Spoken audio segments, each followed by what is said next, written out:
Salut tout le monde, c'est le mois d'août et Mediarama fait une petite pause. En attendant, je vous propose de retrouver chaque semaine du mois d'août un épisode marquant publié dans l'année et sélectionné par l'équipe du Geste. Le Geste, dont Mediarama est membre, est un groupement d'éditeurs qui rassemble de nombreux médias et producteurs de contenu pour défendre leurs intérêts, apporter des réponses communes et rassembler notre grande famille. Merci donc à Laure et à sa super équipe pour la mise en avant cette année. On se retrouve bien sûr à la rentrée pour une nouvelle saison. J'ai déjà plein de super épisodes prévus, ça va continuer très fort. Si le cœur vous en dit, n'hésitez pas à m'envoyer un message avec vos remarques, suggestions, idées d'invités ou de sujets, critiques aussi. Je réponds à chaque message. Vous pouvez m'écrire par mail à françois@cosavostra.com. D'ici là, bon été et merci de votre fidélité. Bonjour à toutes et à tous et bienvenue dans ce nouvel épisode de Mediarama. Je suis ravi d'être en compagnie d'Antoine Baillet, directeur du numérique de l'INA. Rapide présentation pour commencer d'Antoine, donc qui est un profil de journaliste. Passé par plusieurs maisons, Europe 1, France Info, également professeur à Sciences Po, école de journalisme. Absolument. On parle un petit peu de l'actualité un peu chaude aussi sur Sciences Po, mais c'est pas le sujet de cet épisode. Puis passé chez Mondadori, on va y revenir. Et enfin, directeur du numérique à l'INA depuis un peu moins de 2 ans. Alors, une petite précision, directeur du numérique à l'INA, c'est pas exactement ce que je suis. Moi, je suis patron des offres éditoriales. Je suis éditeur des offres numériques. Le numérique à l'INA, je pense qu'on va s'en parler. En fait, il y a du numérique partout à l'INA. Et donc voilà, on est vraiment organisé avec ce que le numérique a fait à l'INA, c'est que ça nous a transformé. Ça a transformé l'INA d'un centre d'archives en quelque chose qui entretient un lien direct avec le grand public. Et moi, j'ai la chance de m'occuper de m'occuper de tout ça. Et donc voilà, je suis patron des éditions numériques à l'INA. Tu fais bien de le préciser. C'est vrai que c'est intéressant parce qu'en plus je pense que dans pas mal de médias ou même d'entreprises, le poste responsable numérique n'a plus vraiment grand sens parce que le numérique est normalement partout, responsable du numérique, tu œuvres à ta disparition. C'est un petit peu ça le sens d'un poste de patron du numérique. Et moi, j'œuvre plutôt à la transformation de l'INA, là-dessus. Et transformation qui est assez visible de l'extérieur, et ce sera un peu le cœur de cet épisode, de notamment parler donc de Madeleine, ce service de SVOD qui a été lancé sous ton impulsion depuis ton arrivée à l'INA. Pour un peu flécher l'épisode, on va parler d'abord un peu alors rapidement ton parcours parce qu'il est intéressant, et puis j'ai pas souvent en fait de journalistes. C'est vrai qu'on parle souvent de techno, de business, de modèles. J'ai des dirigeants et tu l'es, mais t'as un profil de journaliste et on y passera quelques minutes. Et je le revendique, hein. Ouais, j'imagine bien, comme souvent les journalistes le revendiquent. Parler un peu de l'INA et de l'innovation, parce que voilà, de l'extérieur, l'INA, ça pouvait être vu comme quelque chose d'un peu vieillot, ou des boîtes d'archives, etc., une espèce d'obligation légale, et c'est absolument plus ça, et déjà depuis quelques années, hein, au-delà de Madeleine qui vous donne une espèce de spotlight assez fou d'ailleurs. Au départ, l'INA, c'est un logo quand tu vois des images d'archives au JT. Exactement. C'est ça. À côté du coq un peu. Alors tu peux des actualités françaises, donc c'est une voix caverneuse, c'est du noir et blanc, etc. Et de toute façon, au départ, la mission de l'INA qui est née en 74, il y a plusieurs missions. Il y a la conservation des documents, effectivement aussi du dépôt légal. Tu parlais d'obligation légale, c'est toute la partie, la BNF, la Bibliothèque nationale de France, fait le dépôt légal des documents écrits, imprimés. Ouais. L'INA est responsable par la loi du dépôt légal des documents audiovisuels. Donc ça veut dire qu'on capte en continu toutes les chaînes de télé, toutes les radios émises en France. Donc voilà. Mais effectivement, après ça, il y a une transfo qui s'est faite, qui date de 2006. Donc moi, j'étais pas du tout à l'INA à ce moment-là, et qui est un truc tout bête qui a fait que l'INA a changé. C'est le passage au moment où tu entretiens une relation directe avec le grand public. Ce qui n'existait pas du tout avant. Les contenus de l'INA au départ n'existaient que par le truchement de tiers, parce qu'un producteur, parce qu'un journaliste décidait d'aller fouiller dans les archives et de diffuser du contenu. Et en fait, le sens de la transfo numérique à l'INA, c'est ce qui s'est passé. C'est le moment où l'INA a commencé à entretenir une relation directe avec le grand public, tout simplement. Et donc grâce à Internet, notamment, ça ne peut pas se faire différemment. Ça s'est fait parce que en 2006, bon, c'était pas ultra novateur non plus pour l'époque, mais c'est le site internet ina.fr qui, en 2006, met à la disposition du grand public des contenus pour la première fois. Voilà, moi, encore une fois, j'y étais pas, donc il y a eu tout un travail qui a été fait admirable d'entretien de relations avec le grand public à ce moment-là, et après ça, qui s'est développé avec tout ce qui a été fait sur les réseaux sociaux. Mais pardon, j'ai complètement trollé ton sommaire. Et non, il y a pas de problème, c'est aussi simple. Le podcast, on est assez libre, donc les gens s'y retrouveront. Donc avant qu'on reparle de ça, et je sais que je pourrais rebondir dessus, il y a plein de choses à dire. Juste ton parcours donc de journaliste, parce qu'il est, comme je le disais, intéressant. T'as fait plutôt t'as fait de la radio, Europe 1, France Info, t'étais journaliste politique, donc t'étais pas dans les départements, ce qu'on appelle donc digitaux ou... Si. En fait, quand même moi, tout de suite allé côté... Je suis sorti d'école de journalisme en 2008 et j'ai fait une filière qui à l'époque s'appelait de la presse écrite, mais en 2008, j'ai compris en faisant un stage chez Libé que il se passait quelque chose sur le numérique. C'est un jour où j'ai proposé un sujet à mon chef de service que j'avais vu sur le blog de Maître Eolas. À l'époque, c'était un sujet sur le droit des étrangers. Eolas en est un spécialiste et mon chef de service était aussi un spécialiste du droit des étrangers. Et je lui dis que tiens, il va y avoir une grève au tribunal administratif sur le droit des étrangers. Et en fait, mon chef de service, il en était pas au courant. Et là, je me suis dit tiens, il se passe quelque chose sur les sources de l'info, sur la manière dont on fait de l'info, etc. Et donc, espèce de déclic. C'est en fait, je faisais du numérique, je pratiquais du numérique, je bloguais, je blogouillais un petit peu sur l'actu politique, mais j'avais un petit peu compartimenté ça de mes études de journaliste classique. Et il y a un moment, en fait, je me suis dit mais non, c'est les deux ensemble. Et la manière dont je vais exercer le métier de journaliste, c'est sur des supports numériques. Chez Europe 1, moi, j'ai eu la chance de lancer un site chez eux qui s'appelait le Lab d'Europe 1, donc site d'actu politique. Avec Benoît Raphaël à l'époque. Avec du Benoît Raphaël, absolument, avec du Gilles Ney, avec moi aussi, je salue Gilles Ney, lancé en 2012 sous l'impulsion de Denis Oliven en fait à ce moment-là. Et donc moi je suis arrivé à ce moment-là dans cette équipe-là, et le Lab ça devait passer 6 mois, ça devait couvrir une actu présidentielle en fait. Ça a duré plus de 6 ans et donc moi voilà, j'ai eu la chance de bosser là-dessus, ce qui était une expérience assez géniale et voilà. Et donc après du France Info, où j'imagine aussi tu as dû pas mal t'éclater, puisqu'on a donc tu me disais que tu avais écouté l'épisode avec Laurent Frisch, on voit un peu aussi tout ce qui s'est passé chez Radio France. Et puis un dernier passage, tu veux peut-être sur France Info sur Radio France, c'est même sur Radio France, sur Radio France, c'est de l'audiovisuel public en fait, parce que moi c'est tes premiers pas dans l'audiovisuel public. Et avec un sujet génial qui était le lancement de la chaîne de télé France Info et la transformation de France Info. Moi j'étais patron du numérique pour France Info, la radio. J'y suis arrivé en 2000. C'est toi qui représentait la radio France Info dans ce projet de chaîne. Exactement. Qui est donc même un peu plus qu'une chaîne. C'est un média global qu'on a construit à ce moment. Oui, bien sûr, parce qu'après c'est radio, télé et numérique. Et donc effectivement moi je bossais là-dessus sur comment créer un site ensemble, franceinfo.fr qui a 2 URL aujourd'hui, franceinfo.fr, francetveinfo.fr. C'est un site complètement atypique parce que il est édité par 2 entreprises de l'audiovisuel public. Radio France y contribue, France Télévisions y contribue. Comment on fait pour RFI aussi un peu. Alors je crois qu'il y avait France Média Monde à la chaîne de télé France Info, mais pas vraiment au projet numérique. Le projet numérique c'est vraiment un truc Radio France, France Télé. D'accord. Et donc ouais, ça c'est un beau succès.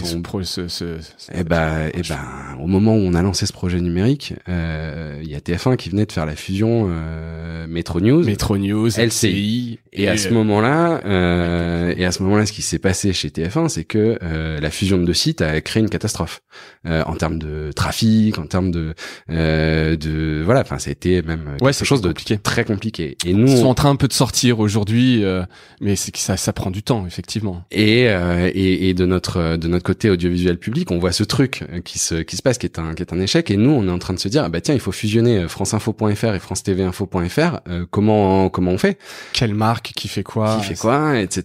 Parce que c'est pas que technique, hein, là c'est des sujets politiques, édito, quelle équipe prend le leadership, et puis comment on fait pour décider quand est-ce qu'on peut pusher une information, tiens, il y a tel spécialiste qui dit un truc dans la rédac, ouais, mais moi dans ma rédac il y a quelqu'un qui dit autre chose. C'est honnêtement passionnant, et les choses sont, en fait, quand on met l'éditorial d'abord, bon, les choses se font, quoi. Ouais. C'est peut-être un peu bisounours de se dire ça. Non. Mais quand on a un projet édito et quand on arrive à faire que l'édito soit le truc qui drive, et ben ça marche. Et de fait, contrairement à ce qui s'est passé chez TF1, France Info, c'est devenu quelque chose qui était plus puissant du fait de cette agrégation entre ce qui existait chez France Télé et chez Radio France. Et donc c'est un succès là-dessus de se dire ah putain, il y a une fusion entre deux sites. Et ça a marché, ça a créé quelque chose de plus grand. 1 + 1 égale plus que 2 égale 3. Ça c'est intéressant de mettre les deux un peu en regard, voir la manière de faire. Je sais pas si c'est des décisions un peu fortes à un moment donné d'une direction de dire voilà, en fait on tranche et puis tant pis, on y va. Il y a eu sur ce projet de chaîne info de l'audiovisuel public, qui est un sujet passionnant, il y a eu une volonté très forte affichée par Mathieu Gaël et Delphine Arnott juste après l'arrivée de Delphine Arnott chez France Télévisions, qui a été de se dire ok, on y va ensemble, et dans 1 an c'est à l'antenne. Et après ça, chez eux, ils ont nommé dans chacune de leurs maisons des personnes qui étaient responsables de faire en sorte qu'il y ait quelque chose à l'antenne 1 an plus tard.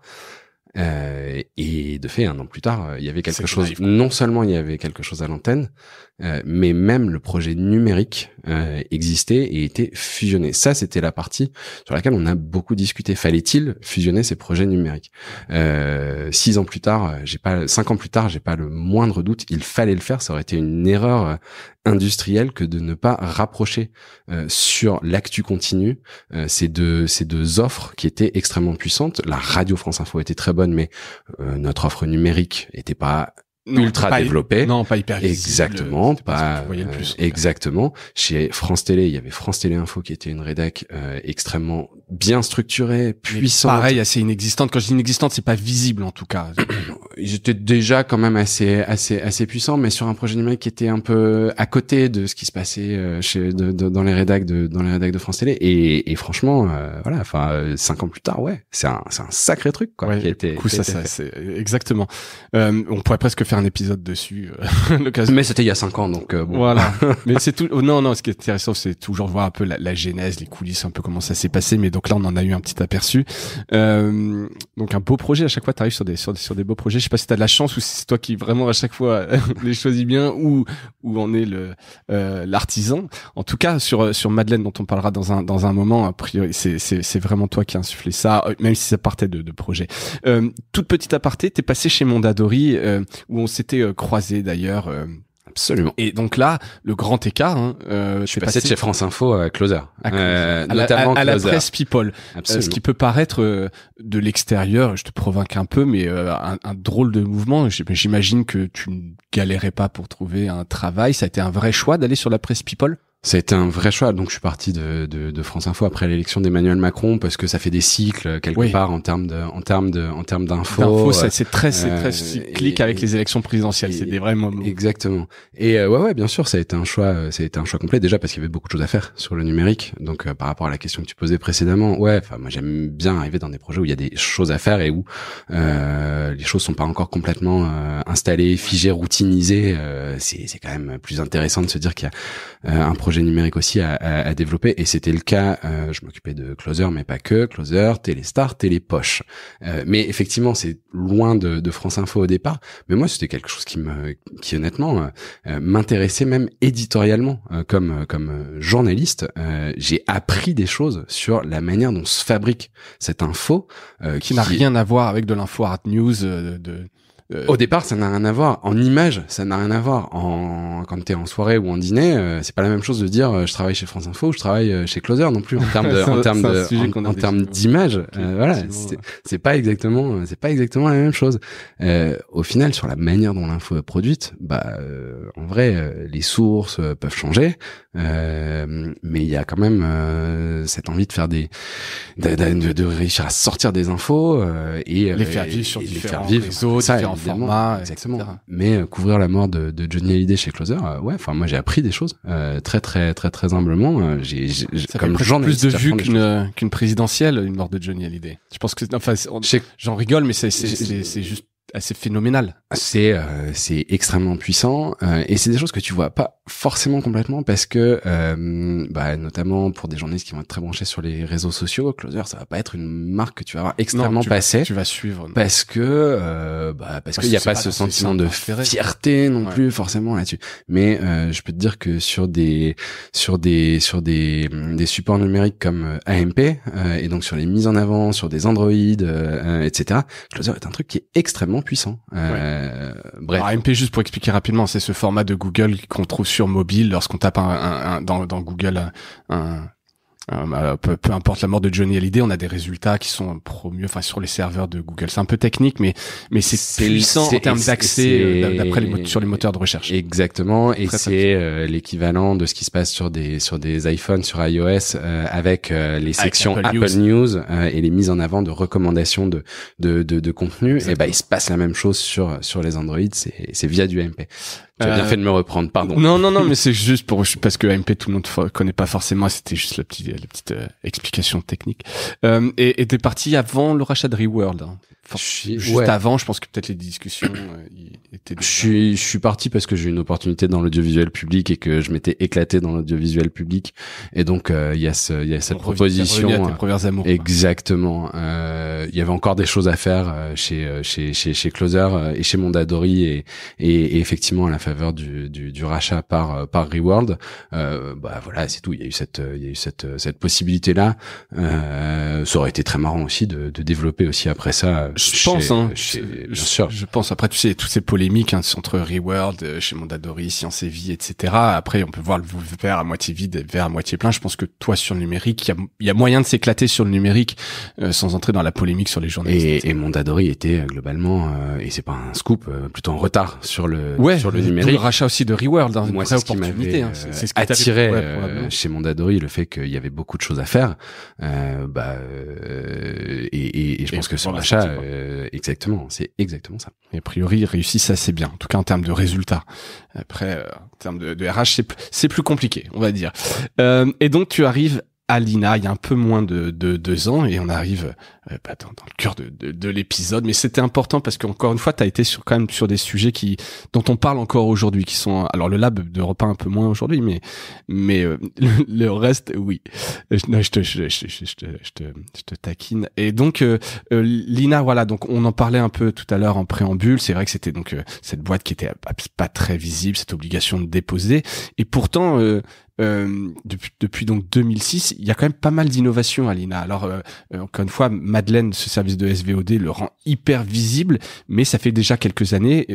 Je voyais sur le site, il y a des grands projets, le projet Saphir, Digimpix, je sais pas si ou Diginpix, oui, c'est un peu mieux que Digimpix, ça fait vraiment très franchouillard la manière de le dire. Et l'observatoire transmédia qui à titre personnel, belle source, il y a des super articles, vous avez des super auteurs là-dessus. Je sais qu'il y a aussi pas mal d'open innovation avec des startups. Est-ce que tu veux nous raconter avant qu'on arrive sur Madeleine, l'innovation à l'INA, comment ça se passe, la R&D dans une institution publique, il y a toujours plein de sujets à dire là-dessus. La première chose, c'est que l'INA a une particularité au sein de l'audiovisuel public, c'est que la loi nous a imposé de faire de la recherche. À la création de l'INA, donc en 74, explosion de l'ORTF, toutes les différentes fonctions se retrouvent un petit peu éclatées. L'INA se retrouve chargée et investie d'une mission de conservation, d'une mission de diffusion, de production de contenu, d'une mission sur la formation. L'INA est un institut de formation, et également sur de la recherche. Et donc, depuis ses débuts, l'INA fait de la recherche. Et quand je dis recherche, c'est avec des chercheurs. Ouais, il y a des chercheurs en informatique, notamment, qui bossent sur des projets. Il y a une petite trentaine de personnes qui sont vraiment des chercheurs. Aujourd'hui, à l'INA, on fait des projets de recherche fondamentale avec du financement de l'Agence nationale de la recherche. Et débouche sur quoi? Alors là, j'ai cité deux petits projets, mais parce que je vais te donner deux exemples. Ouais, vas-y. Je peux te donner deux exemples là-dessus.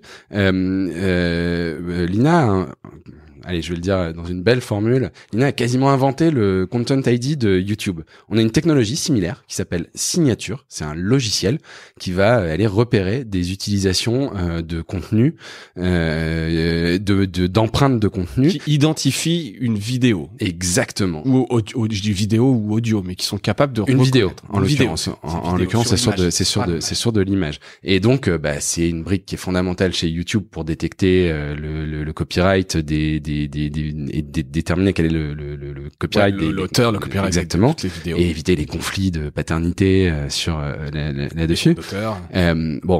Effectivement, donc YouTube le fait, ça s'appelle le Content ID. Et Signature est utilisé chez Dailymotion aujourd'hui. D'accord, vous avez développé une techno que vous distribuez en marque blanche. Enfin, pas en marque blanche, c'est une licence. C'est des licences. Exactement, c'est exactement ça. Alors ça, c'est des choses qui ont plusieurs dizaines d'années même.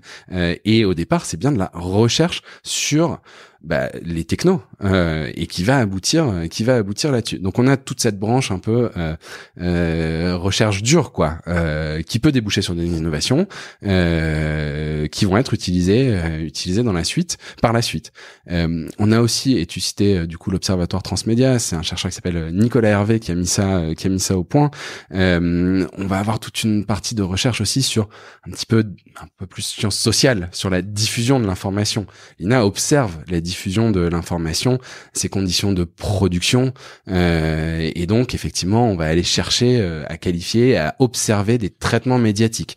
On bosse beaucoup en ce moment sur un projet de recherche sur la place des femmes, la place de la parole des femmes dans les médias. Mauvais exemple, on est deux mecs en train de se parler, donc là on fait exploser tous les compteurs.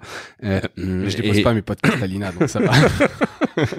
Alors on travaille là-dessus aussi sur le dépôt légal. Donc voilà, mais tout ça pour dire que c'est un enjeu fondamental dans la manière dont les médias travaillent ça. Nous on a développé une intelligence artificielle qui est capable de déterminer le temps d'antenne occupé par les femmes sur des médias.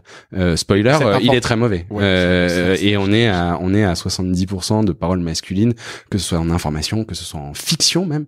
On va déterminer qui ont les rôles principaux, les rôles secondaires, des choses etc. Comme ça. Et ça, c'est intéressant. Exactement. Et donc ça, vous le publiez sur l'Observatoire Transmédia, mais vous ne monétisez pas cette information. Vous n'avez pas de mission où vous vendez comme ça, des rapports que vous vendez. On fait c'est pareil, c'est un projet qui est fait avec des chercheurs sur de l'ANR, et ça c'est vraiment l'Agence nationale de la recherche, pardon. Et ça c'est quelque chose qui est très atypique dans l'audiovisuel public. Il n'y a pas une autre boîte qui salarie des chercheurs. Non. On salarie on a des docteurs en informatique qui travaillent, qui cherchent et qui trouvent des usages là-dessus. Alors, à part Signature et Madeleine, donc dans un instant, est-ce que vous arrivez quand même à transformer un peu toute cette recherche alors j'allais dire en business, le terme pour le coup est pas bon, mais est-ce que vous arrivez à la rentabiliser? Est-ce que j'étais venu une fois à l'INA et j'avais un peu une vision, tu sais, de chercheurs un peu Géo trouve tout, tu sais, ou savants fous qui sont des brutes un peu en termes de R&D, mais derrière il y a pas une culture un peu justement du business, comment t'arrives à transformer ça dans un produit que t'arrives à vendre. Il y a ce manque de culture où ça a changé peut-être. Il y a un terrain de jeu en fait aussi qui est en train de se développer. C'est-à-dire que quand tu prends des chercheurs, mais que en face à l'INA il y avait pas par exemple de rédaction ou d'unité qui produisait vraiment des contenus, évidemment du coup tu renforces une tendance à être un peu peut-être hors sol au départ, et tu fais de la recherche fondamentale qui n'a pas forcément vocation à déboucher sur un produit immédiatement. Et en revanche là aujourd'hui, ce qui se passe à mesure que les activités éditoriales de l'INA se sont développées, c'est qu'il y a aussi un travail plus proche entre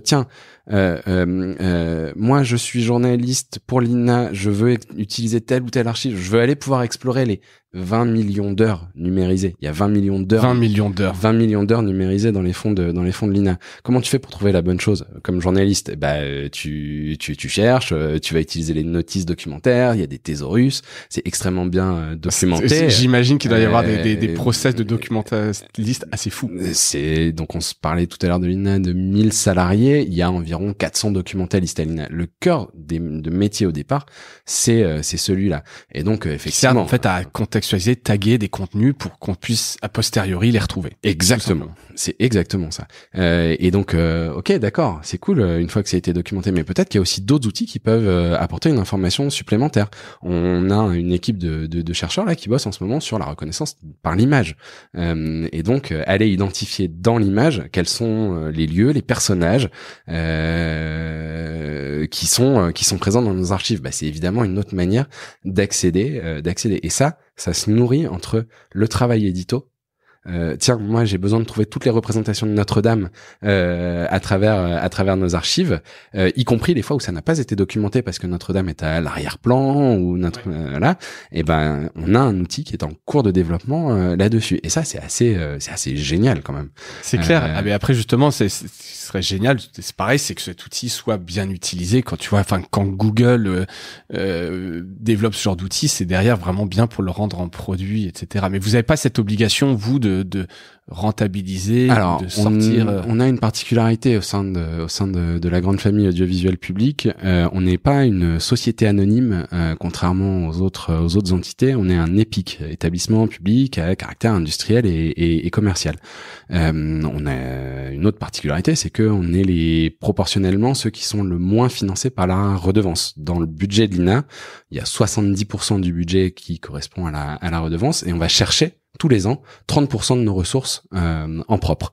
Dans les autres sociétés audiovisuelles publiques, c'est plutôt entre 5%, quelque chose comme ça. Oui, et puis eux, ils ont de la publicité aussi. Exactement. Vous n'avez pas de pub, a priori. Sur nos supports numériques, si, un petit peu quand même. Mais maintenant, mais donc du coup, voilà, il y a quand même cette culture d'aller produire, d'aller vendre aussi. Donc ça existe quand même. Ce département de recherche et d'innovation de l'INA, signature, c'est bien un contrat commercial après ça qu'on va avoir, et on cherche à le commercialiser, et il est commercialisé. Vous avez des commerciaux, il y a un commercial qui est patron du développement de signature. Absolument. Ok, parce que je suis toujours un peu curieux de voir un peu c'est pas une dichotomie, mais entre cette R&D très financée, puis est-ce que derrière t'as une vraie rentabilité, est-ce que quelqu'un s'empare du sujet, va le vendre, ou est-ce que c'est par hasard, signature c'est un bon produit, mais t'apportes quelques éléments de réponse. Et puis et juste avant qu'on passe vraiment à Madeleine, j'avais vu aussi un peu d'open innovation avec des startups. Je me rappelle d'un projet où tu pouvais commander un vinyle donc de concerts que seul l'INA avait dans ses archives, parce que c'était des lives, c'est des choses qui n'étaient pas sorties dans le public. Je trouvais ça assez fou. Ça marche encore, ce projet? Il y en a d'autres comme ça qui ont été faits avec des startups? Ouais, et oui, absolument. Et on a quelques usages comme celui-ci. Ouais, c'est toujours Diggers Factory. Je cherchais le nom depuis tout à l'heure. Diggers Factory. Voilà. Je trouvais ça assez malin. Et c'est de la précommande en fait aussi. Tu organises une précommande du vinyle pour être sûr qu'il soit pressé et qu'il ait des personnes qui l'achètent. Et ouais, ça marche. Alors c'est assez marginal par rapport à nos activités. Oui, mais je trouvais l'idée était tellement belle, tu Exactement. vois, que le vinyle qui est un peu cette espèce de hype autour du vinyle, te dire que tu peux avoir des contenus personne d'autre n'a, puis à redécouvrir des pépites de concerts enregistrés il y a 50 ans, 40 ans, peu importe. Je trouvais que il avait vraiment du sens, ce projet-là. C'est exactement ça. Et on a effectivement ce fonds de captation de concerts, notamment des choses passées à la radio. On a l'un de ceux qui a le mieux fonctionné l'année dernière, c'est un Gainsbourg absolument génial, qui était des titres assez inédits, quoi. C'est ça qui est fou. Il y a des pépites, en fait, que t'as pas ailleurs, et si personne va les chercher ou en fait un disque, ça n'existe pas quasiment. Exactement. Voilà. Donc quand même, c'était pour rétablir un peu, voilà, l'INA, c'est quand même loin d'être ce n'est plus uniquement cette organisation où tu déposes, mais il y a une vraie innovation et des produits, et donc tu l'as dit, des supports numériques qui se sont développés. Et en fait, plus globalement, aujourd'hui, l'INA, qui n'était pas un média à sa naissance en 1974, c'est une bonne peut-être question. que l'intégralité aussi des missions là dont je parlais, c'était des très belles missions, mais qui ont contribué aussi à diluer l'identité de l'INA. Parce que quand tu fais de la recherche, tu fais pas de la formation, tu fais pas de la conservation, et donc ça a été un petit peu un assemblage de missions, toutes plus passionnantes les unes que les autres, mais qui faisaient pas forcément un tout. Et ce qui se passe depuis effectivement 2015, c'est qu'il y a une ligne très forte qui a été impulsée par notre actuel PDG qui s'appelle Laurent Vallée à l'INA, qui est vraiment de se dire ok, on s'assume comme un média atypique, un média patrimonial, mais un média. Et l'ensemble de nos activités doit être drivé par ça. D'accord. Donc vous avez aussi réorganisé quelque part dans la priorité. Si vous êtes un média, vous êtes d'abord un média, et puis après, au sein de ce média, des différents, on va dire. On aborde la formation aussi comme peut le faire un média. On aborde le travail de documentation. Exactement. On va travailler tout ce qui est fait par la documentation, avec cette finalité aussi d'exploitation éditoriale. Et en fait, ça change pas mal de choses quand on se dit que l'ensemble de tout ce qui relie ces missions au départ, en fait, c'est tout simplement d'être un média atypique. Mais un média est résolument un média qui effectivement entretient un lien direct avec le grand public sur ses supports numériques, sur des modèles gratuits, sur des modèles payants, sur des publications spécialisées. Tu citais tout à l'heure les travaux de l'Observatoire Transmédia qui se retrouve sur notre site qui s'appelle la Revue des médias de l'INA. Voilà, tout ça contribue à faire vraiment de l'INA un média aujourd'hui à part entière. Et donc média que tu as rejoint il y a un peu moins de 2 ans. Absolument. Avec déjà un peu abordé cette mue, tu le dis un peu depuis 2015. Et donc toi t'arrives à l'INA pour développer ce projet Madeleine. C'était quoi? C'était parce que ça ne part pas de zéro. Il y avait déjà eu des bribes. Allez, on est parti. On va se parler de Madeleine quand même. On va se parler de Madeleine. Tu vois, on y arrive. On arrive une demi-heure d'épisode et on commence seulement à parler du cursus. Mais bon, encore une fois, au-delà, Madeleine est la bonne excuse pour se voir et parler de l'INA. Mais je pense que c'est important aussi de parler de l'INA, qui est assez méconnu à mon avis, en dehors peut-être dans le marché des médias. Donc toi, t'arrives pour développer quoi? On te dit voilà, on a un petit projet dans les cartons, on a des bribes, on a l'INA Premium qui était cette espèce de... C'était même un peu plus qu'un projet dans les cartons. Très sincèrement, Madeleine a été lancée en mars 2020. C'est un travail de plus de 18 mois de conception, de développement, de choix édito qui ont été faits. Et moi, je l'ai rejoint, je l'ai pris en route. Ce projet, il me préexiste. Donc je rends à César qui appartient à César. Il y a des équipes qui travaillaient déjà sur Madeleine à mon arrivée à l'INA. Et le point de départ, effectivement, tu l'as cité, c'est un produit qui s'appelait INA Premium. INA Premium avait été lancé en 2015 et grosso modo, INA Premium, c'était la partie payante du site internet de l'INA et qui opérait suivant une logique très simple. Les contenus courts étaient en gratuit sur ina.fr. Si tu voulais regarder une intégrale d'une émission, tu payais. À l'acte, par exemple, mais aussi en abonnement. Il y avait déjà un forfait, une proposition d'abonnement, mais il n'y avait pas de produit SVOD. C'était une partie. C'était même pas grand public. Non, c'était tout le monde. Ça a plutôt assez vite. trouver un public. Ina Premium, moi quand j'arrive à l'INA, Ina Premium c'est 15 000 abonnés, donc c'est pas rien non plus. Voilà, donc ça veut bien dire qu'il y a un public, mais en termes de produits, en termes d'identité éditoriale, c'était la partie payante du site internet de l'INA. Ouais. C'est l'INA tout. avait fait de l'INA. Et il y avait pas cette expérience produit spécifique qui est celle exigée par les standards de l'ASVOD. Mais il y avait quand même déjà tout ça fait que les briques étaient un peu prêtes. Et surtout il y avait cette conviction qu'il y avait un marché. À partir du moment où avec des expériences, des budgets marketing à l'époque qui étaient assez limités, t'arrives à attirer sur ton seul nom 15 000 personnes qui payent 3 € tous les mois. Ouais, ça te dit si je package bien ça, que j'ai une offre un peu cohérente, il y a sans doute moyen. Netflix je sais pas si Netflix était déjà là, mais en tout cas les gens avaient pris l'habitude de payer, quoi. Exactement. Donc le départ il est là, et après ça du coup il y a cette volonté d'en faire un produit spécifique avec une identité, avec une expérience utilisateur qu'on a essayé de retravailler aussi. C'est terrible en fait dans l'univers de la SVOD. Tu peux être Madeleine qui est une équipe assez réduite en termes de TP mobilisés. On est sur les doigts de main, entre tous les corps de métier possibles, du dev à l'édito, voilà. Enfin, c'est très peu, hein. C'est extrêmement peu. Et en fait, ton utilisateur, tu peux pas lui dire que parce que t'es une petite équipe, son expérience va être dégueulasse. Non, c'est impossible. Il est habitué. De marché, en fait. Exactement. Et le standard, c'est Netflix. Il faut que ça marche, et il faut que ça marche, que ce soit parfait, et que tu t'y retrouves. Et donc du coup, un utilisateur va avoir la même exigence, et tant mieux. Enfin, ça nous challenge, quoi. Et ça, c'est un vrai gros défi en termes d'usage. Donc puisqu'on est dessus, juste petite parenthèse technique, tu parles de cette UX, donc monter une UX comme ça, c'est pas rien. Et en termes de techno, juste en une minute, c'est quoi? Vous avez développé chez vous? Vous avez pris une plateforme d'SVOD en marque blanche?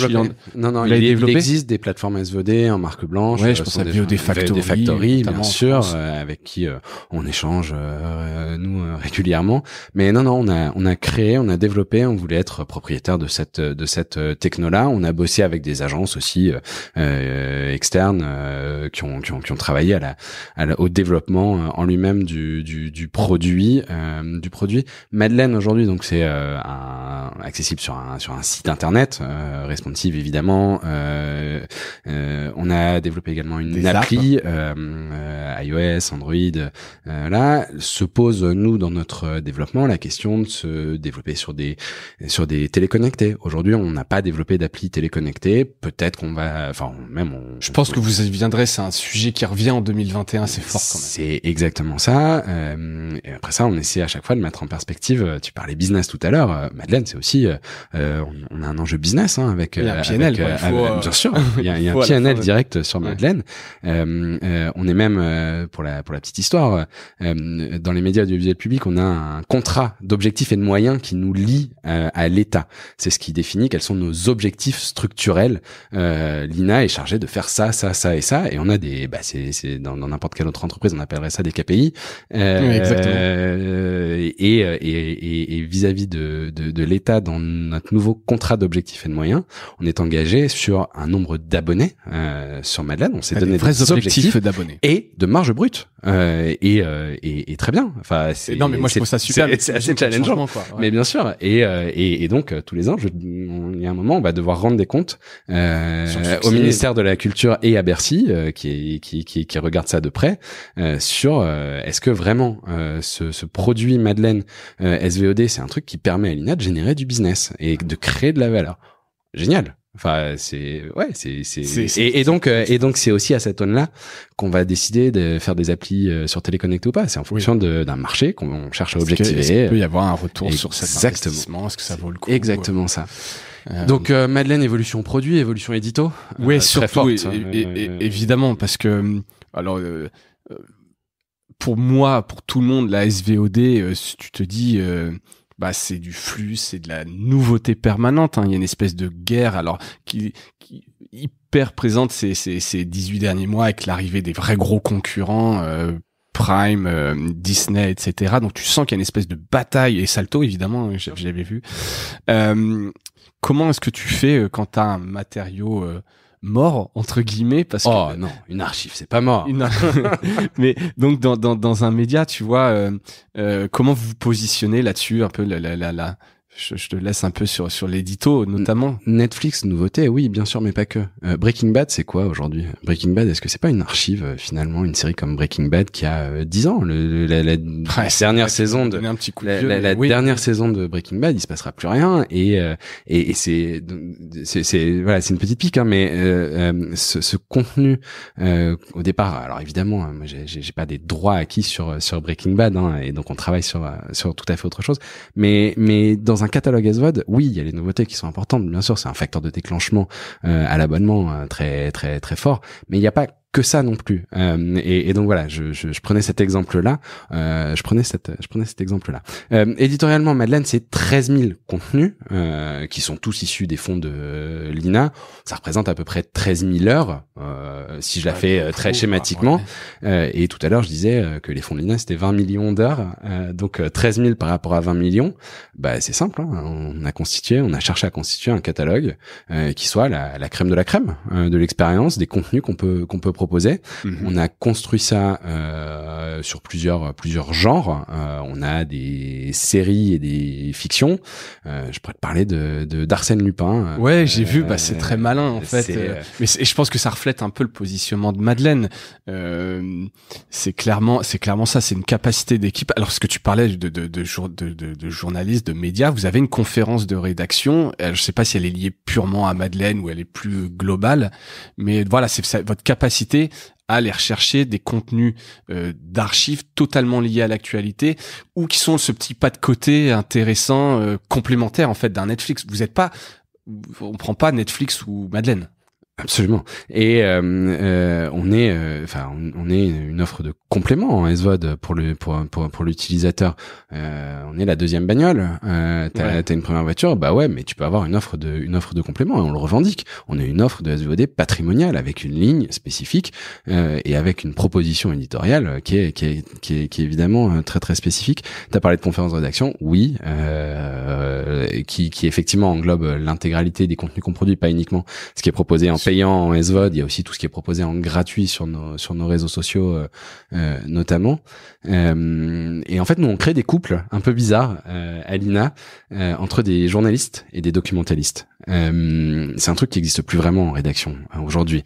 C'est des choses qu'on n'a plus le temps vraiment de. Oui, les archives, ça reste un sujet. Tu dis ce serait bien que je les exploite, mais en fait t'es dans autre chose, t'es dans une matière plus fraîche. Vous, c'est le cœur de votre. Et nous, c'est le cœur, à l'inverse. Et du coup, on a ce lien extrêmement fort et très atypique avec vraiment des journalistes qui ont une connaissance de l'actu, un sens de l'air du temps, qui vont aller se confronter aux connaissances des documentalistes. Et c'est assez génial parce que de temps en temps, un journaliste va imaginer un angle de rebond et un documentaliste de lui répondre « Mais non !» en fait, l'archive ne montre pas ce que tu es en train de me demander. Donc le journaliste va réangler là-dessus. Il y a vraiment un process assez créatif quoi là-dessus. Créatif, non, mais c'est et assez et complètement atypique. Donc quand je dis qu'on a un média atypique, c'est aussi pour ça. C'est parce qu'on a même un process de création et d'éditorialisation qui est extrêmement atypique.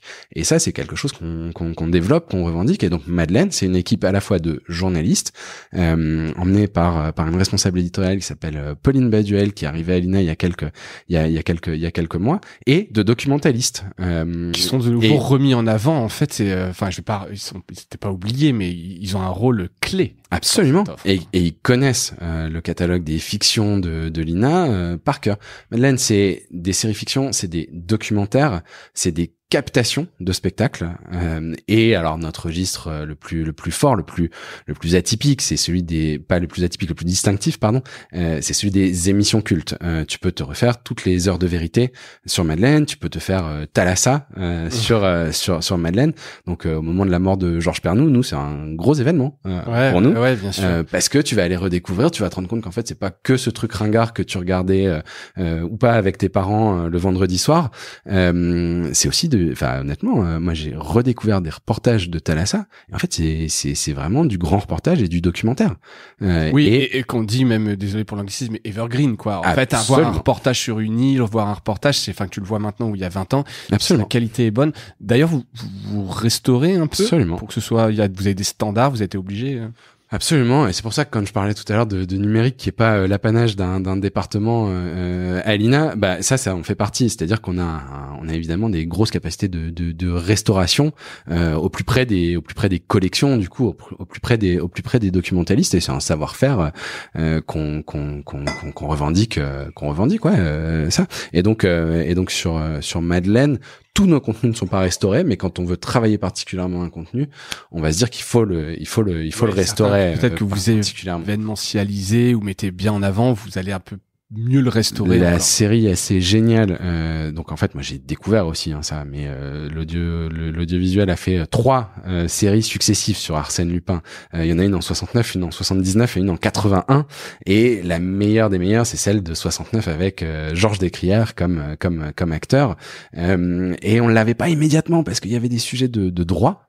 Ça aussi, c'est très important. Ouais, c'est un point va sans doute, on va sans doute s'en parler. Et puis on en parle après, effectivement. Et Arsène Lupin, et aujourd'hui, quand tu la regardes sur Madeleine, c'est une série qui a été restaurée et c'est bluffant. Il y a pas un moment où tu te dis l'image saute, neige, ou je sais pas quoi. C'est un problème de FPS. De temps en temps, ça passe en fait aussi, parce que l'utilisateur a aussi cette côté, envie, oui, bien sûr. Tu sais que c'est un peu programme. Exactement. Mais si tu veux binge-watcher une série pour reprendre un peu les expressions, les usages de Netflix, t'as quand même un petit standard qui fait que tu te fatigues pas, quoi. C'est exactement ça. Ouais, donc ça c'est intéressant effectivement. Donc très curation humaine en fait. Si on devait faire un des gros distinguos, c'est l'algo versus la curation humaine. C'est un contre-pied. Tu parlais d'atypique, mais on est vraiment dans le truc un peu artisanal, très réfléchi, humain, avec une connaissance des fonds. Nos algos, c'est nos documentalistes. Alina, je ne peux pas dire la chose autrement. Ce sont des gens qui pourraient imaginer demain que vous développiez de vrais algorithmes qui seraient capables d'aller chercher dans ces 20 millions d'heures, tu disais, donc même pas forcément restauré, mais on pourrait imaginer quelque chose de beaucoup plus algorithmique. Je sais pas si c'est intéressant, mais tu parlais de ton entretien avec Laurent Frisch. Je pense qu'on s'appellera surtout pour rebondir sur leur algorithme de service public. Si Radio France développe un super algorithme de service public, sur à quoi ça sert un algorithme de service public, je pense qu'on ira se parler de ça dans ces moments-là. Non, un algorithme ne pourrait pas aller choisir dans les 20 millions d'heures. Un algorithme pourrait éventuellement créer de la recommandation et des suggestions de lecture au sein des programmes qu'on a déjà choisis et publiés sur Madeleine.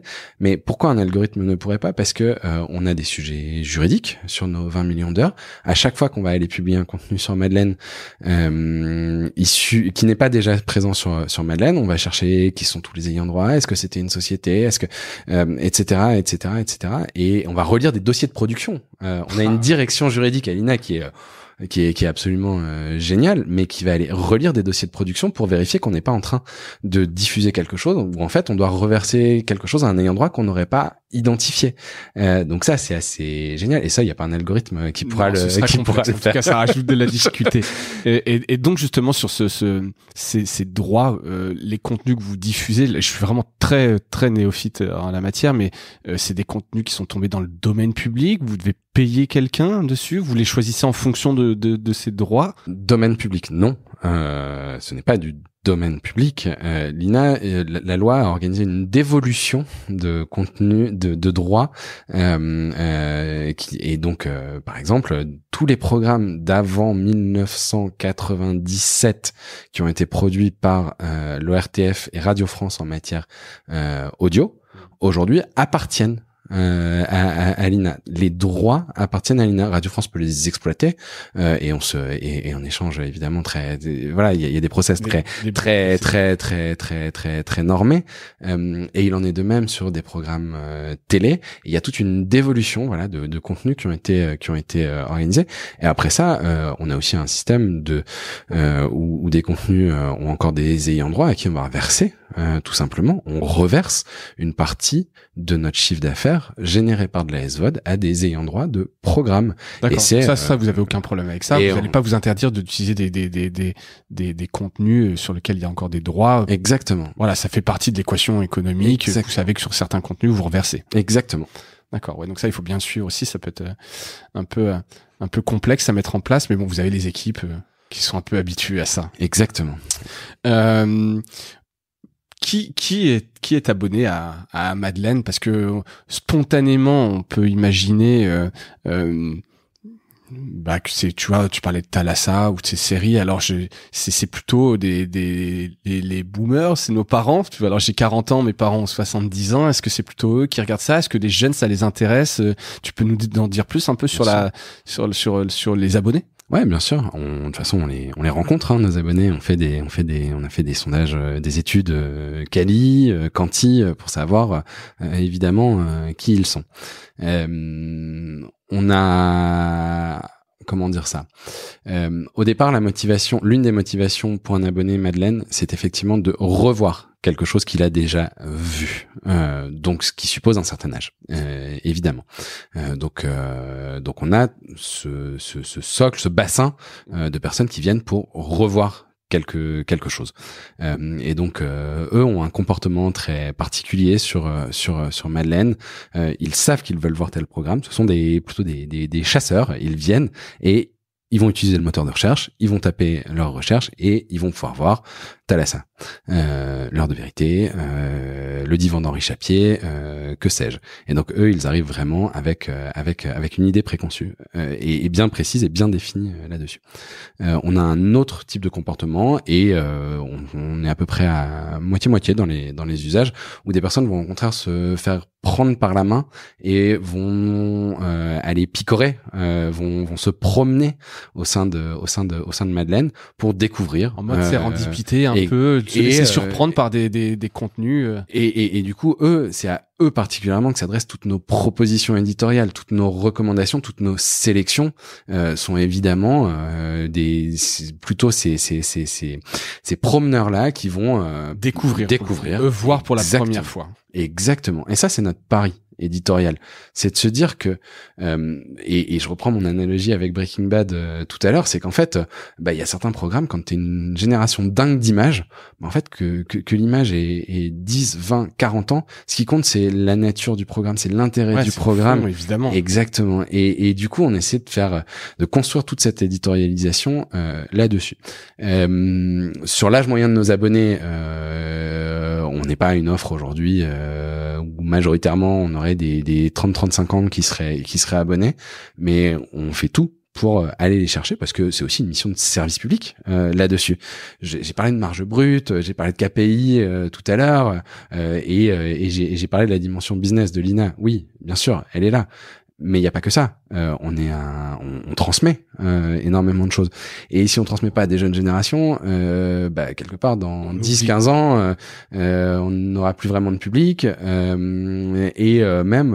Allons plus loin, le consentement à payer la redevance, si au final les propositions éditoriales s'adressent qu'à une partie très vieillissante de la population, est-ce qu'on n'est pas passé à côté de notre mission? Et donc tout notre pari, ça va être d'aller chercher des jeunes générations. Et c'est pour ça que Madeleine va être présente sur Insta, c'est pour ça qu'on va développer toute une culture de la story sur Insta et donc on s'adresse vraiment aussi à ces populations. Je pense que vous pouvez. En fait, il faut juste trouver les codes pour leur parler, mais après, encore une fois, c'est le fond qui parle. Si c'est intéressant, et l'appétence pour l'image. Ouais. Et il y a une appétence pour l'image aujourd'hui qui est complètement dingue. En tout cas, c'est là-dessus qu'on mise nous. Et en fait, c'est ça le truc, quoi, qu'on essaie de pousser le plus possible. Ouais. Donc sur Instagram, ça c'est plutôt cool. J'ai vu aussi des partenariats avec d'autres médias. J'ai vu sur le Figaro, sur Allociné, la Madeleine du mois, etc. Exactement. Bah, c'est des leviers de recrutement, d'abonnés. Ouais. Et c'est quoi? C'est des échanges de bons procédés avec eux? Ça leur fait un peu de contenu et puis vous un peu de visibilité?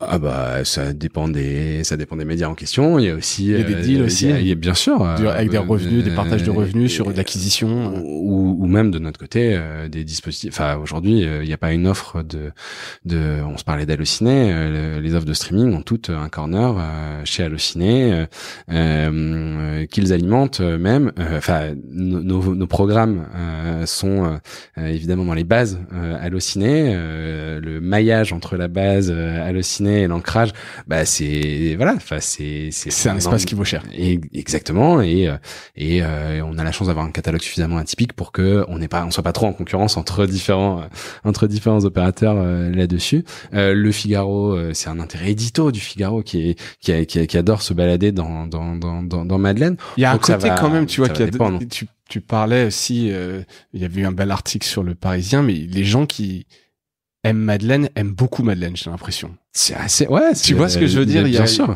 Et je pense que vous avez bien trouvé le nom et le positionnement, mais ça t'as quand même un côté, une fois que t'es dedans, t'as envie de le promouvoir, le truc, parce que ça fait, tu sais, c'est un truc que tu vois pas ailleurs, en fait. Ouais. C'est un truc distinctif. En disant, putain, mais regardez la richesse du truc, c'est assez cool. Et surtout, chacun est acteur chacun se construit sa Madeleine, quoi. Et qui tira pas chercher les mêmes choses que celles que je vais aller chercher, qu'un autre abonné.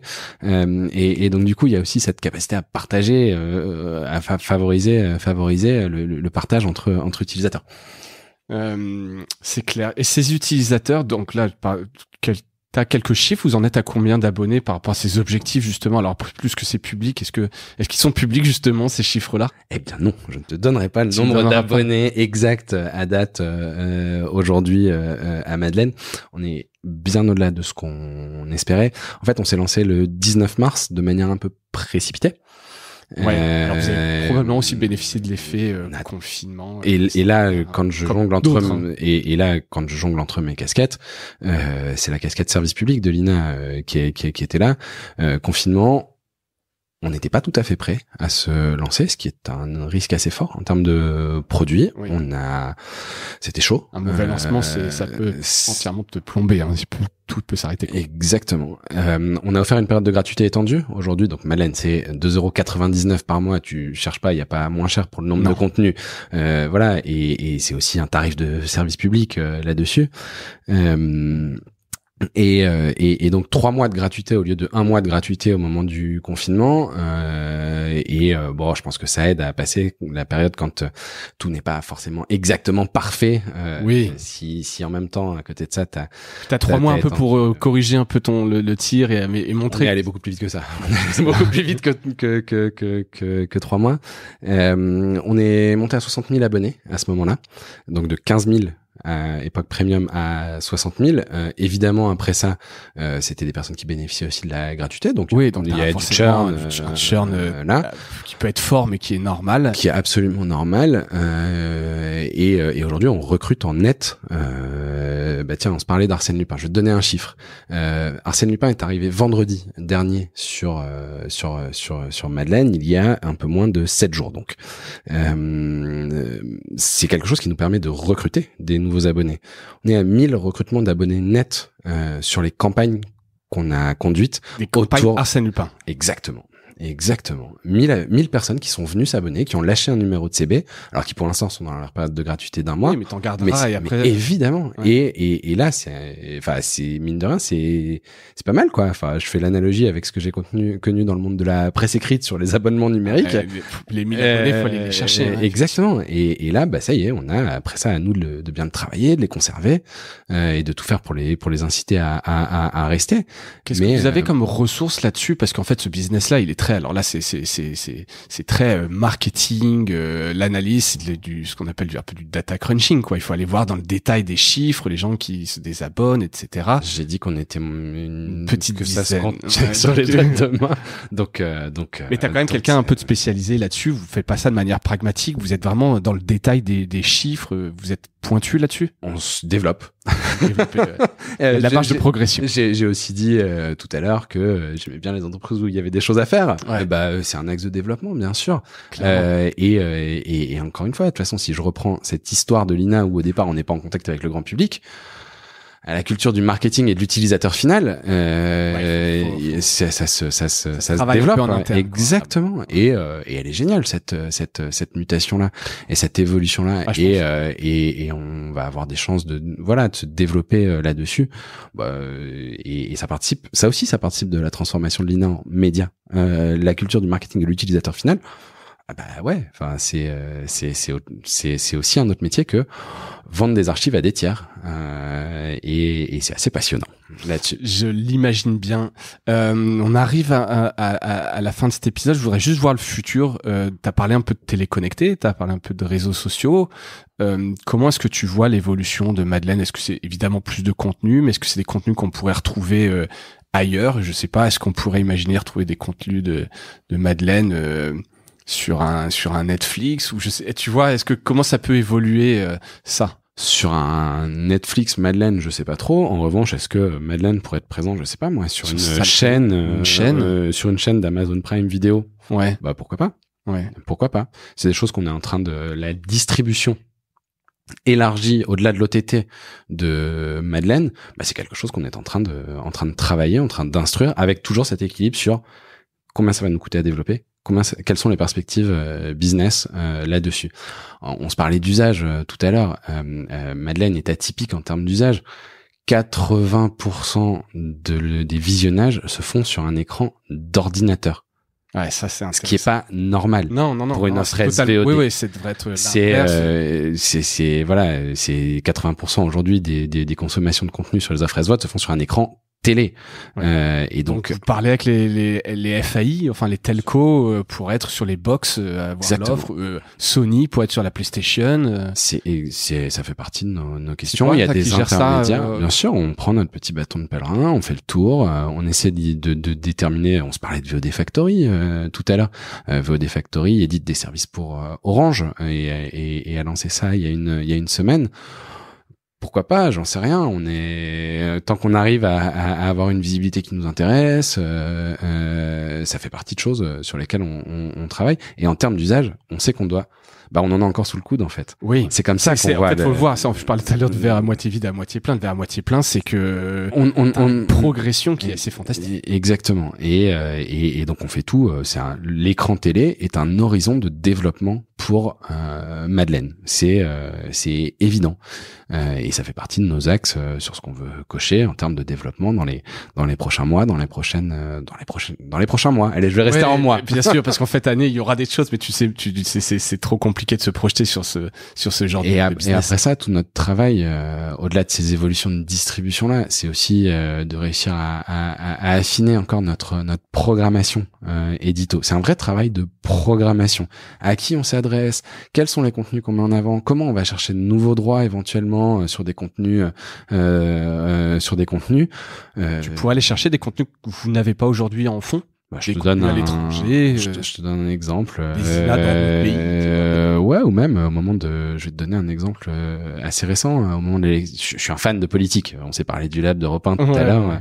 Voilà, donc moi j'ai été biberonné à The West Wing, la série absolument géniale d'Aaron Sorkin à la Maison Blanche, qui n'existait pas sur des offres SVOD en France jusqu'à il y a très peu de temps. MyCanal les propose aujourd'hui. Et à la faveur évidemment de l'élection américaine. Très bon coup de programmation, génial de leur part. Enfin, le proposer à ce moment-là, je me suis refait évidemment du coup à cette occasion-là tous les épisodes. Pourquoi pas sur Madeleine? Est-ce que c'est pas un contenu? On se parlait de Breaking Bad tout à l'heure. À la Maison Blanche, c'était quelque chose qui n'existait pas en France, qui est un contenu patrimonial. C'est un contenu patrimonial. Il y a plus de nouvelles saisons, pourquoi pas. Après ça, évidemment, il y a des questions de budget, tu mets en face le nombre d'abonnés que ça peut te rapporter ou pas, de quelle manière ça te permet d'élargir ton socle d'abonnés au départ. Donc je donne cet exemple-là. Ouais, non, mais pour bien comprendre que en fait vous pourriez rien vous interdire.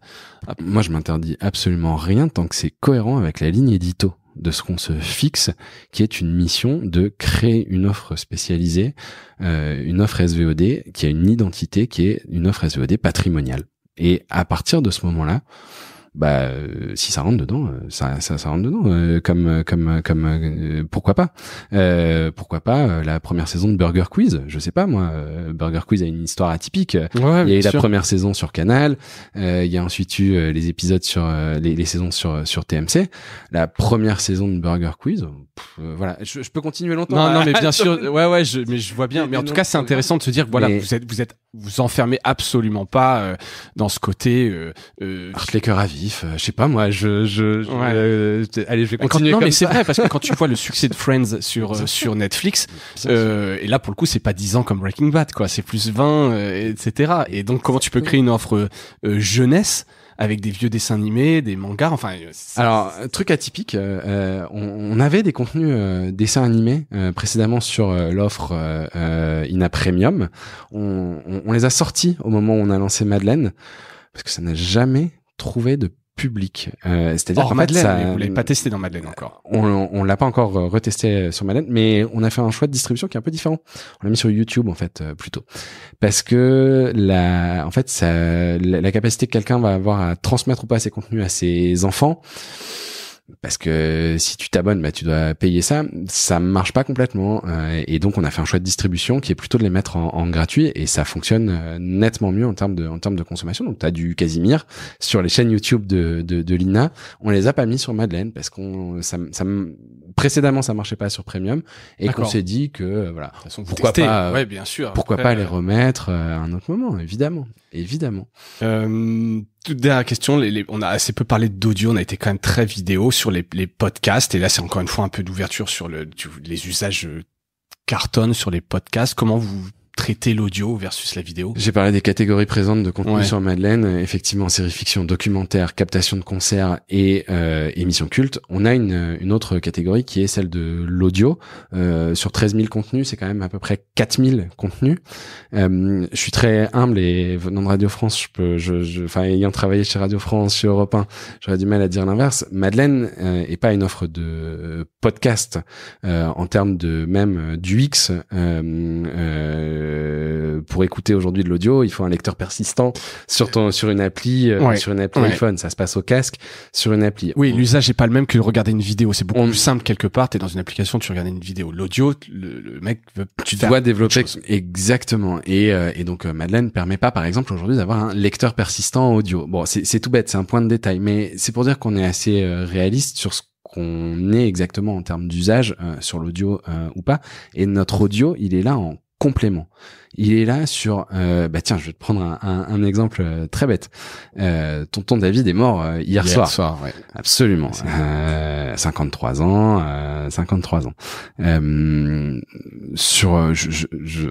J'en ai pas parlé ce matin avec les équipes, donc je sais pas exactement ce qu'on va pouvoir en faire sur. Si on n'a pas de contenu vidéo sur qui présenterait Tonton David sur Madeleine. On a un entretien audio avec sur France Inter en 94, je crois. Là, c'est un moment où ça va nous permettre une pertinence, une complémentarité supplémentaire. Et c'est comme ça que c'est consommé. C'est-à-dire que je connais pas grand monde qui vienne binger à l'intérieur du catalogue audio de Madeleine. En revanche, quand on le met en avant dans une programmation parce que ça fait sens, parce que ça complète quelque chose, ça marche. Après, quand tu regardes MyCanal distribue de l'audio. Calls, c'est une série où c'est de l'audio à l'intérieur d'une offre SVOD aussi. Mais c'est vrai que c'est pas très mis en avant. En tout cas, il y a encore plein de choses à faire autour de l'audio. Vous êtes pas par plateforme audio, mais de manière complémentaire. Exactement. Sur certains contenus.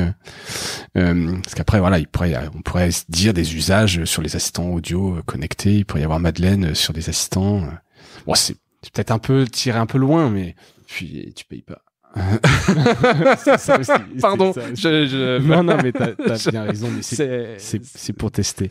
Mais oui, non. Et attention, je dis ça sous forme de boutade, mais pourquoi pas. Après, très très très sincèrement, je pense qu'on s'en parlerait aussi.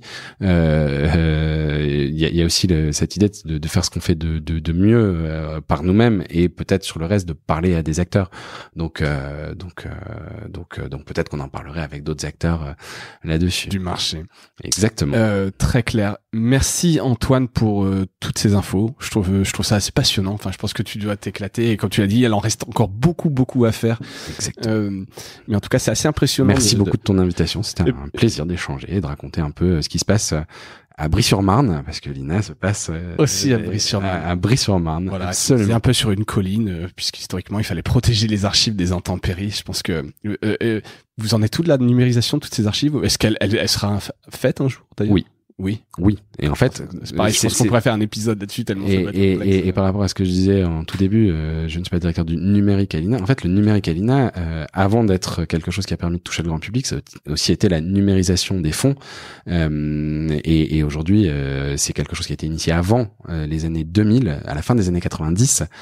C'est Emmanuel Hogg qui aujourd'hui, chez les nouvelles éditions, effectivement, indépendantes, les Inrock et Nova, qui est passé par l'AFP et qui a été pendant près de 10 ans PDG de l'INA, et qui a vraiment initié tout ça s'appelle un plan de sauvegarde numérique, un PSN, qui a été initié avec évidemment tout l'aval de nos tutelles et des ministères, et qui est vraiment la numérisation de nos archives. Je crois que c'est fait à 99% aujourd'hui. D'accord. Toutes nos archives sont numérisées à 99%, et ce qui entre encore aujourd'hui à l'INA est évidemment nativement numérisé là-dessus. C'est rassurant, c'est normal. Exactement. Super, merci à toutes et tous d'avoir écouté cet épisode jusqu'au bout. J'espère qu'il vous a plu, et on se retrouve bientôt pour de nouvelles histoires, de nouveaux épisodes sur les médias. Portez-vous bien, salut. Salut François. Salut Antoine.